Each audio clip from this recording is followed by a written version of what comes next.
திருவண்ணாமலை ஆன்மீக பூமியாகவும் சித்தர்கள் வாழக்கூடிய பூமியாகவும் இருக்குதுங்க. இங்கு அடிக்கு 108 சிவலிங்கங்களானது அமைஞ்சிருக்குது. இதனால் நம்ம கிரிவலம் போகும்போது நிதானமாகவும் சிவ சிந்தனையோடும் நம்ம கிரிவலம் போவதனால சிவபெருமானுடைய அருளானது நமக்கு பரிபூர்ணமாக கிடைக்குங்க. மேலுமே திருவண்ணாமலையில் இரவு நேரத்தில் கிரிவலம் போவது ரொம்பவே சிறப்பு வாய்ந்ததாகுங்க. பௌர்ணமி கிரிவலம் சிவலோக பதவியை கிடைக்க செய்யும் அப்படின்னு பக்தர்களுடைய நம்பிக்கையாக சொல்லப்படுது. நம்முடைய வாழ்க்கையில் ஒரு முறையாவது சென்று வழிபட வேண்டிய கோவில்களில் ஒன்றாக சொல்லக்கூடியது திருவண்ணாமலை திருத்தலமாகுங்க. இங்கு ஒரு முறையாவது நம்ம கிரிவலம் வந்தோம் அப்படின்னா நம்முடைய பாவங்கள் அனைத்துமே விலகி பல மடங்கு அதிக புண்ணிய பலனானது நமக்கு கிடைக்கும் அப்படின்னும் சொல்லப்படுது. அந்த வகையில் இந்த வருஷம் பங்குனி மாத பௌர்ணமி எப்பொழுது வருகிறது, எந்த நாளில் எந்த நேரத்தில் திருவண்ணாமலையில் கிரிவலம் போக வேணும், பங்குனி உத்திர நாளில் திருவண்ணாமலையில் கிரிவலம் போவதால் நமக்கு என்ன மாதிரியான பலன்கள் கிடைக்கும் என்பதை பற்றி தான் இந்த பதிவில் நம்ம விரிவாக பார்க்க போகிறோம். வீடியோவை ஸ்கிப் பண்ணாமல் முழுசாக பாருங்கள். நம்ம சேனலை இப்போ தான் ஃபர்ஸ்ட் டைம் பார்த்துட்டு இருக்கிறீங்க அப்படின்னா நம்ம சேனலை சப்ஸ்கிரைப் பண்ணலன்னா சப்ஸ்கிரைப் பண்ணிக்கோங்க. கூடவே இருக்கிற பெல் ஐக்கானையும் ப்ரெஸ் பண்ணிக்கோங்க. உங்களுக்கு ஜோதிட ரீதியாக சந்தேகம் இருந்தாலும் சரிங்க, தனிப்படையாக ஜோதிடம் பார்க்க விரும்பினாலும் சரி, இந்த வீடியோவுக்கு கீழே டிஸ்கிரிப்ஷனில் வராகி அம்மன் ஜோதிட நிலையத்தோட தொலைபேசி எண் கொடுத்துருக்குறேன். இந்த எண்ணுக்கு தொடர்பு கொண்டு பேசி பாருங்கள், உங்கள் பிரச்சனைகளுக்கு சரியான தீர்வு கிடைக்குங்க. வாங்க வீடியோக்குள்ளே போகலாம். உங்களுக்கு சிவபெருமான் பிடிக்கும் அப்படின்னா தென்னாட்டுடைய சிவனை போற்றி எந்நாட்டவருக்கு இறைவா போற்றுகின்ற வாசகத்தை மறக்காமல் கமெண்ட் பாக்ஸில் 3 முறை பதிவிடுங்க. திருவண்ணாமலை அப்படின்னு சொன்னாலே நம்முடைய ஞாபகத்துக்கு முதல்ல வரக்கூடியது கிரிவல வழிபாடு தாங்க. பஞ்சபூத தலங்களில் அக்னித்தலமாகவும் நினைத்தாலே முத்தி தரும் தலமாகவும் இருக்கக்கூடியது திருவண்ணாமலை திருத்தலமாகுங்க. தமிழகத்தில் இருக்கக்கூடிய மிக முக்கியமான பழமையான சிவன் கோவில்களில் ஒன்றாகவும் சொல்லப்படுது. அது மட்டும் இல்லாமல் இந்த திருவண்ணாமலை திருத்தலமானது ஆன்மீக பூமியாகவும் சித்தர்கள் வாழக்கூடிய பூமியாகவும் சொல்லப்படுதுங்க. திருவண்ணாமலையில் சிவனே மலையாக வீற்றிருப்பதாக ஐதீகமாக சொல்லப்படுது. அதனால தான் இங்கு மலையே வலம் வந்து வழிபடுவது சிறப்புக்குரியதாகவும் சொல்லப்பட்டிருக்குதுங்க. இது சிவனையே வலம் வந்து வழிபடுவதற்கு சமமாகவும் சொல்லப்பட்டிருக்குது. திருவண்ணாமலை கிரிவல பாதையில் 92 கோவில்களானது இருக்குதுங்க. இதை தவிர ஜீவ சமாதிகள், குளங்கள், சித்தர்கள் தவம் செய்த குகைகளானது இருக்குதுங்க. திருவண்ணாமலையில் வருஷத்தில் 365 நாட்களும் 24 மணி நேரமும் கிரிவலம் செல்லலாம் அப்படின்னு சொன்னாலும் கூட சில குறிப்பிட்ட நாள் மற்றும் நேரத்தில் நம்ம கிரிவலம் வந்து வழிபடுவது அதிகமான பலனை நமக்கு பெற்றுக் கொடுக்குங்க. கிழமை, திதி, நட்சத்திரம், மாதம், நேரம் போன்றவற்றை பொறுத்து நம்ம கிரிவலம் செல்வதற்கான பலனும் மாறுபடும் அப்படின்னு சொல்லப்படுது. இருந்தாலும் லட்சக்கணக்கான பக்தர்கள் பௌர்ணமி நாளில் திருவண்ணாமலையில் கிரிவலம் வருவதை வழக்கமாகவே வச்சிருக்கிறாங்க. இதனால தான் ஒவ்வொரு மாதமும் எந்த நாளில் எந்த நேரத்தில் பௌர்ணமி கிரிவலம் வர வேணும், எப்பொழுது கிரிவல வழிபாட்டை நிறைவு செய்ய வேணும் அப்படிங்கிறத அண்ணாமலையார் கோவில் நிர்வாகமானது மாதந்தோறும் வெளியிட்டு வருதுங்க. அந்த வகையில் பங்குனி மாதத்திற்கான கிரிவல வழிபாடு செல்வதற்கான நேரத்தை கோவில் நிர்வாகமானது வெளியிட்டிருக்குது. பௌர்ணமி திதி தொடங்கக்கூடிய நேரம்னு பார்த்தோம்னா ஏப்ரல் 1ஆம் தேதி காலை 7:38 மணிக்கு தொடங்கி ஏப்ரல் 2ஆம் தேதி காலை 7:57 மணியோடு முடிவடையுதுங்க. நீங்கள் கிரிவலத்தை தொடங்க வேண்டிய நேரம் பார்த்திங்கன்னா ஏப்ரல் 1ஆம் தேதி காலை 7:23 மணிக்கு தொடங்கி ஏப்ரல் 2ஆம் தேதி காலை 7:44 மணியோடு நீங்கள் கிரிவல வழிபாட்டை நிறைவு செய்து கொள்ளலாம் அப்படின்னு சொல்லப்பட்டிருக்குது. அதாவது ஏப்ரல் 1ஆம் தேதி புதன்கிழமை அன்னைக்கு காலையில் கிரிவலத்தை தொடங்கி ஏப்ரல் 2ஆம் தேதி வியாழக்கிழமை காலை கிரிவலத்தை நீங்கள் முடிக்க வேணுங்க. பங்குனி பௌர்ணமி என்பது பங்குனி உத்திர திருநாள் என்பதனால இந்த நாளில் கிரிவலம் செல்வதால் சிவபெருமானுடைய அருள் மட்டும் இல்லாமல் முருகப்பெருமானுடைய அருளும் நமக்கு பரிபூர்ணமாக கிடைக்கும் அப்படின்னும் சொல்லப்படுது. புதன்கிழமையில் திருவண்ணாமலையில் கிரிவலம் போவதால் கல்வி, ஞானம் மற்றும் அறிவானது விருத்தி அடையும் அப்படின்னு சொல்லப்படுது. இந்த நாளில் கிரிவலம் வருவதனால புதன் கிரக தோஷங்களானது விலகிவிடுங்க. நினைவாற்றலானது அதிகரிக்கும். புத்திசாலித்தனம் மற்றும் கல்வியில் சிறந்த தேர்ச்சியானது கிடைக்கும் அப்படின்னு சொல்லப்பட்டிருக்குது. வணிகம் மற்றும் நீங்கள் செஞ்சுட்டு வரக்கூடிய தொழிலில் நல்ல ஒரு முன்னேற்றமானது கிடைக்குங்க.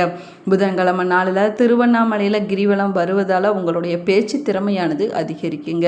உத்திர நட்சத்திரத்தில் பிறந்தவங்க பங்குனி உத்திர நாளில் திருவண்ணாமலையில் கிரிவலம் வந்தாங்கன்னா அவங்களுக்கு யோகமானது ஏற்படுங்க. சூரியனுடைய அருளும் பரிபூர்ணமாக கிடைக்குங்க. வாழ்க்கையில் போராட்டங்கள் இருந்தாலும் வெற்றிகள், மன நிம்மதி, தொழில் வளர்ச்சி போன்றவை கிடைக்கும் அப்படின்னு சொல்லப்படுதுங்க. 27 நட்சத்திரங்களில் 12வது நட்சத்திரமாக வரக்கூடியது உத்திர நட்சத்திரமாகும். இந்த நட்சத்திரத்திற்கு உரிய அதிபதி சூரிய பகவான் ஆவார். இந்த நட்சத்திரத்திற்கு உரிய அதிர்ஷ்ட தெய்வம் மகாலட்சுமி ஆவாங்க. மேலுமே ஆரோக்கியம், உயர்ந்த பதவி, அரச பதவி, தலைமை பொறுப்பு, அதிகாரம் போன்றவற்றுக்கு காரணமாக இருக்கக்கூடியவர் சூரிய பகவான் தாங்க.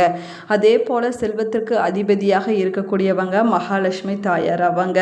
இவர்களுக்குரிய உத்திர நட்சத்திரம் நாளில் கிரிவலம் வருவது சூரிய பகவானுடைய அருளையும் மகாலட்சுமி தாயாருடைய அருளையும் நம்முடைய வாழ்க்கையில் பரிபூர்ணமாக பெற்றுக் கொடுக்கும் அப்படின்னும் சொல்லப்படுது.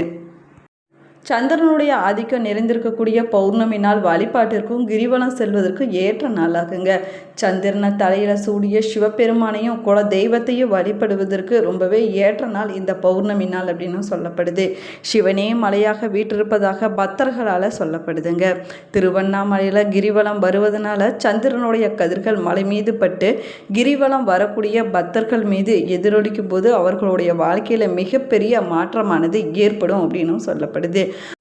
தமிழகத்தில் பல மலைக்கோவில்களில் கிரிவலம் வழிபடக்கூடிய வழக்கம் இருந்தாலும் கூட திருவண்ணாமலையில் கிரிவலம் வருவதே மிக உயர்வான பலன்களை நம்முடைய வாழ்க்கையில் பெற்றுக் கொடுக்குங்க. திருவண்ணாமலையில் ஒவ்வொரு மாதமும் பௌர்ணமி நாளில் லட்சக்கணக்கான பக்தர்கள் கிரிவலம் அண்ணாமலையாரை தரிசனம் செய்வதை வழக்கமாகவே வச்சிருக்கிறாங்க. திருவண்ணாமலையில் கிரிவல வழிபாட்டை தொடங்குவதற்கு முன்னாடி அண்ணாமலையார் கோவிலுக்கு பக்கத்தில் இருக்கக்கூடிய பூத நாராயணரை முதல்ல தரிசனம் செஞ்சு அவருடைய அனுமதியை பெற வேணுங்க. பூத நாராயணர் தான் திருவண்ணாமலையில் காவல் தெய்வம் அப்படின்னு சொல்லப்படுறாரு. அவரை வணங்கிய பிறகு தான் வழியில் இருக்கக்கூடிய இரட்டை பிள்ளையாரை நம்ம வணங்க வேணும்.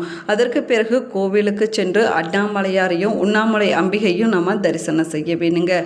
அதற்கு பிறகு கோவில் ராஜகோபுரத்தை வணங்கிவிட்டு நம்ம மலையை வலம் வர தொடங்க வேணும். இப்படித்தான் நம்ம கிரிவல வழிபாட்டை தொடங்க வேணுங்க.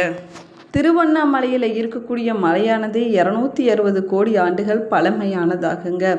எல்லா நாட்கள்லையுமே மலையை மக்கள் வலம் வருவாங்க அப்படின்னு சொன்னாலும் கூட முழு நிலவு நாளில் கிரிவலம் வருவது ரொம்பவே சிறப்பானதாகுங்க. இந்த மலையானது யுகங்களிலும் அழியாமல் இருப்பதாக சொல்லப்படுது. கிருத யுகத்தில் அக்னி மலையாகவும், திரேத யுகத்தில் மாணிக்க மலையாகவும், துவாரபார யுகத்தில் பொன் மலையாகவும், கலியுகத்தில் கல் மலையாகவும் இருப்பதாக சொல்லப்படுதுங்க. 8 திக்கிலுமே அஷ்டலிங்கங்களை கொண்ட எக்கோண அமைப்பில் திருவண்ணாமலை நகரமானது அமைஞ்சிருக்குது. அஷ்டலிங்கங்கள் என்று சொல்லக்கூடியது இந்திரலிங்கம், அக்னிலிங்கம், யமலிங்கம், நிருதிலிங்கம், வாயுலிங்கம், குபேரலிங்கம், வருணலிங்கம் மற்றும் ஈசானிய லிங்கமாகுங்க. தேவாரத்தில் புகழ் பாடப்படக்கூடிய ஆதி அண்ணாமலை திருக்கோவில் மலைவள பாதையில் தான் அமைஞ்சிருக்குது. இந்த மலையின் சுற்றளவு சுமார் 14 கிலோமீட்டர் இருக்குங்க. இந்த மலையில் இன்றுமே பல சித்தர்கள் வாழ்ந்து வருவதாக சொல்லப்படுது. மலையை வலம் வரும்போது மனிதர்கள் இடப்பக்கமாக தாங்க நம்ம நடக்க வேணும். ஏன்னா மலையை ஒட்டி இருக்கக்கூடிய வலது பக்கம் சித்தர்களும் யோகிகளும் தேவர்களும் வலம் வருவதாக ஐதீகமாக சொல்லப்படுது. கிரிவலம் போகும்போது பஞ்சராஷ்டிர நாமத்தையும், அதாவது நமச்சிவாயா, சிவாய நம, இல்லைன்னா திருமுறைகளிலான தேவாரம், திருவாசகத்தை நம்ம உச்சரித்து கொண்டே நடந்து போக வேணுங்க. அது தவிர நம்ம வேறு எதையுமே பேசக்கூடாதுங்க. கிரிவலம் போகும்போது நிதானமாக நம்ம நடக்க வேணும். அவசரமாகவோ வேகமாகவோ மற்றவர்களை இடித்து கொண்டோ நம்ம போகக்கூடாதுங்க. திருவண்ணாமலை திருத்தலமானது 24 ஏக்கர் பரப்பில் அமைந்திருக்கக்கூடிய இந்த கோவிலானது 6 பிரகாரங்களையும் 9 ராஜகோபுரங்களையும் கொண்டதாகும். இந்த கோவில் மலை அடிவாரத்தில் இருப்பது ரொம்பவே சிறப்பு வாய்ந்ததாகுங்க. இந்த சிவாலயத்தில் 142 சன்னதிகளானது அமைச்சிருக்குது. அது மட்டும் இல்லாமல் 22 பிள்ளையார்கள், 306 மண்டபங்கள், 1000 தூண்களை கொண்ட 1000 மண்டபமானது அமைஞ்சிருக்குது. அதற்கு பக்கத்தில் பாதாள லிங்கம், 43 செப்பு சிலைகள், கல்யாண மண்டபம், அண்ணாமலையார் பாத மண்டபம் போன்றவைகளானது அமைஞ்சிருக்குதுங்க. சிவபெருமான் இந்த தலத்தில் சுயம்பு மூர்த்தியாக பக்தர்களுக்கு அருள் பாலிச்சிட்டு வராரு. இந்த தலத்தில் இருக்கக்கூடிய மலையே சிவலிங்கம் என்பது பக்தர்களுடைய நம்பிக்கையாக சொல்லப்படுதுங்க. அம்மன் உண்ணாமலை அம்மன் ஆவாங்க. அது மட்டும் இல்லாமல் முருகன், விநாயகர், அர்த்தநாளீஸ்வரர், பெருமாள், பைரவர், பிரம்மலிங்கம், பாதாளலிங்கம் போன்ற சன்னதிகளானது இந்த ஆலயத்தில் அமைஞ்சிருக்குது. அதே போல் சிவகங்கை தீர்த்தம், பிரம்ம தீர்த்தம் என்ற 2 தீர்த்தங்களானது அமைஞ்சிருக்குதுங்க. இந்த கோவிலில் தினமுமே 6 கால பூஜைகளானது நடைபெறுது. அண்ணாமலையார் கோவிலில் வருஷத்திற்கு 4 பிரம்மோற்சவங்களானது நடைபெறுதுங்க. திருமுறை பாடல் பெற்ற 275வது திருத்தலங்கள், அதாவது சிவன் கோவில்கள் திருமுறை தலங்கள் என்று அழைக்கப்படுது. இதில் 22வது திருத்தலங்கள் நடுநாட்டில், அதாவது தமிழ்நாட்டின் ஒரு பகுதியில் அமைஞ்சிருக்குதுங்க. இந்த 22 தலங்களில் ரொம்பவே சிறப்பு வாய்ந்தது திருவண்ணாமலை திருத்தலமாகும். இந்த பதிவு உங்களுக்கு பயனுள்ள தகவல்களை கொடுத்துருக்குன்னு நினைக்கிறேன். இந்த பதிவு உங்களுக்கு பிடிச்சிருந்தால் லைக் பண்ணுங்கள், ஷேர் பண்ணுங்கள், கமெண்ட் பண்ணுங்கள். இன்னும் நம்ம சேனலை சப்ஸ்கிரைப் பண்ணலன்னா சப்ஸ்கிரைப் பண்ணிக்கோங்க. கூடவே இருக்கிற பெல் ஐக்கானையும் ப்ரெஸ் பண்ணிக்கோங்க. நீங்களும் திருவண்ணாமலையில் கிரிவலம் போயிருந்தீங்கன்னா எத்தனை முறை போயிருந்தீங்க என்பதை மறக்காமல் கமெண்ட் பாக்ஸில் கமெண்ட் பண்ணுங்கள். Thank you friends.